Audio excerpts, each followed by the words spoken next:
Hello friends, I am Dr. Varun Vij.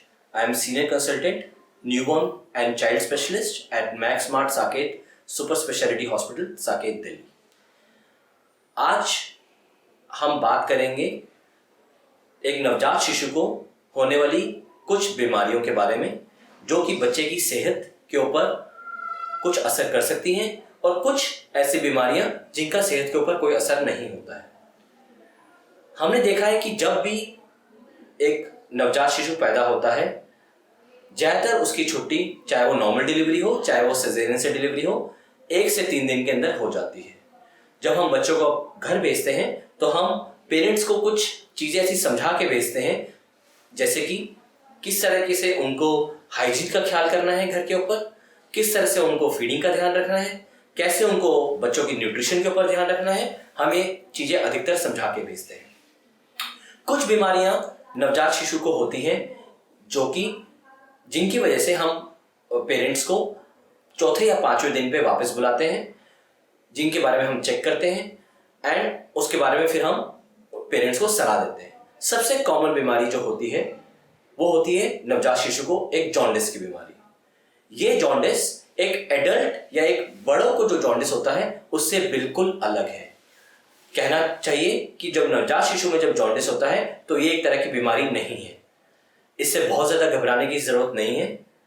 बहुत सारे myths और बहुत सारी ऐसी सूचनाएं इस जॉन्डिस के साथ में रिलेटेड है हमारे देश में, जिनकी वजह से पेरेंट्स बहुत परेशान हो जाते हैं। हाउएवर मैं ये कहना चाहूँगा कि जॉन्डिस बहुत ही आम चीज़ है जो एक नवजात शिशु को हो सकती है, और वो इसलिए होती है क्योंकि जब बच्चा पेट के अंदर होता है तो उसका लिवर उस वक्त काम नहीं कर रहा होता है, क्योंकि उस वक्त कोई भी न्यूट्रिशन बच्चे के मुंह में डायरेक्टली नहीं जा रहा होता है। लेकिन जब बच्चा पेट से बाहर आता है और जब बच्चे को दूध दिया जाना शुरू होता है तो उसको पचाने के लिए स्टमक, इंटेस्टाइन्स और लिवर काम करना शुरू करते हैं। बट किसी भी ऑर्गन को काम करने के लिए कुछ समय लगता है। उस समय के दौरान हो सकता है कुछ बच्चों के अंदर जॉन्डिस लेवल थोड़ा सा बढ़ जाए।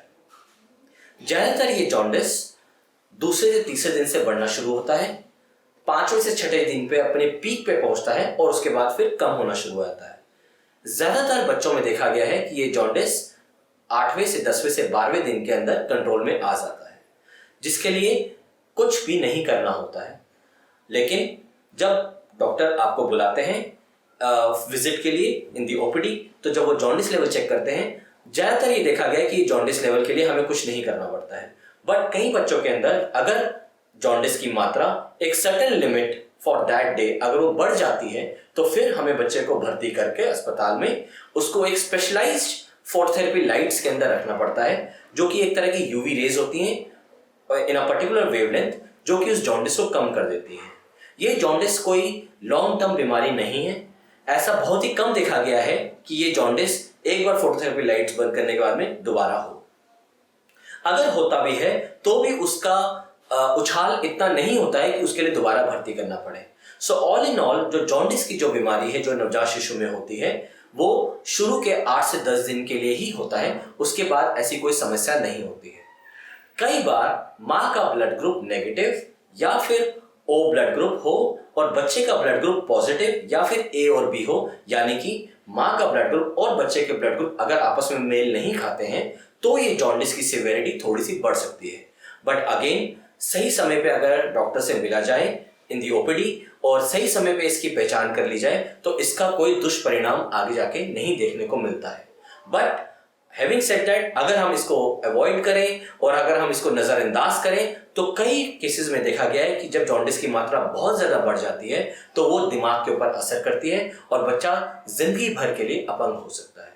सो दोस्तों, ये बहुत ही छोटी सी एक बात है जिसके लिए मैं बोलना चाहूँगा कि अगर बच्चे को पीलिया है तो तुरंत जाके अपने डॉक्टर से मिलें, नवजात शिशु के जो डॉक्टर हैं उनसे मिलें और उनसे हेल्प लें।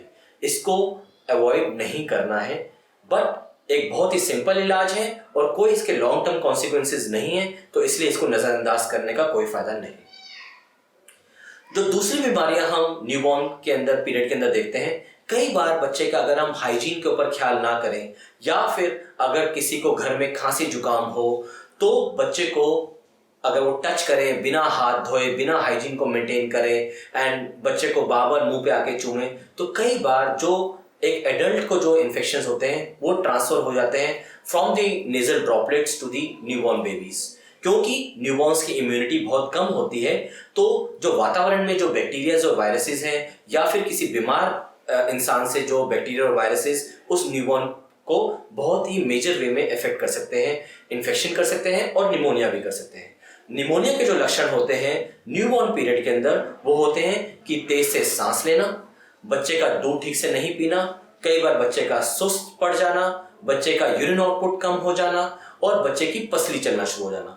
अगर ये रेड साइंस, ये डेंजर साइंस हैं तो तुरंत अपने बच्चों के डॉक्टर के पास जाएं और उसको एग्जामिन करवाएं।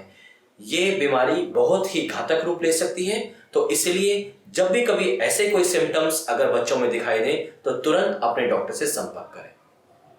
ऐसा ही ये भी देखा गया है जब हाइजीन मेंटेन नहीं होता है या फिर बच्चे को अगर ऊपरी तौर से दूध देना शुरू कर दिया जाता है, बच्चे को माँ का दूध नहीं मिलता है या फिर बॉटल्स का इस्तेमाल किया जाता है और बॉटल्स का इस्तेमाल करने के बाद में उसको सही से धोकर या उसको सही से स्टेरिलाइज नहीं किया जाता है, तो कई बार बहुत ही गंभीर रूप के इन्फेक्शंस बच्चे को लग सकते हैं, जिसकी वजह से यूरिन के इन्फेक्शंस और डायरिया भी लग सकता है बच्चों में।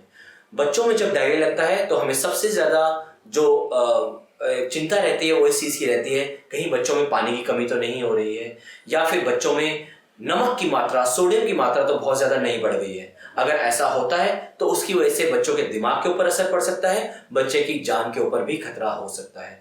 तो दोस्तों मैं यही बताना चाहूँगा इन दी एंड कि घर पे जाके कुछ बीमारियां ऐसी हैं नवजात शिशु के अंदर जिनके लिए घबराने वाली बात नहीं है, बट अपने डॉक्टर की हेल्प लेना बहुत ज़रूरी है, चाहे वो जॉन्डिस हो, चाहे वो निमोनिया हो या इन्फेक्शन हो या फिर डायरिया हो।